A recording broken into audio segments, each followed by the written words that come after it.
পুরো নাম ফরিদা আক্তার পপি, তবে রূপালী পর্দায় তিনি পরিচিতি পান ববিতা নামে।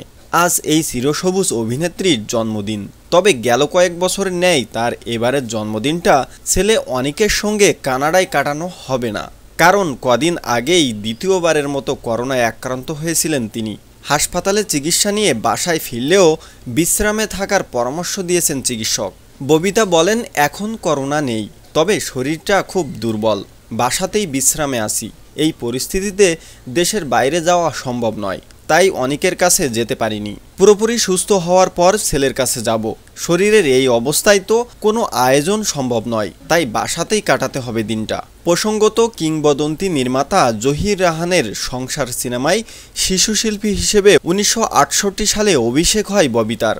এই চলচ্চিত্রে তিনি রাজ্জাক সুচন্দার মেয়ের চরিত্রে অভিনয় করেন। নায়িকা হিসেবে ববিতার প্রথম সিনেমা শেষ পর্যন্ত। এটি মুক্তি পায় 1969 সালের 14 আগস্ট। তিনি জহির রাহান পরিচালিত টাকা আনা পাই সিনেমার মাধ্যমে দর্শকপ্রিয়তা পেলেও তার জীবনের সবচেয়ে উল্লেখযোগ্য চলচ্চিত্র বলা হয় অশনি সংকেতকে। এটি পরিচালনা করেন সত্যজিৎ রায়। ক্যারিয়ারে অভিনয় দক্ষতার প্রশংসার পাশাপাশি অসংখ্য পুরস্কার অর্জন করেন ববিতা। বহুবার জাতীয় চলচ্চিত্র পুরস্কার সহ পেয়েছেন আজীবন সম্মাননাও।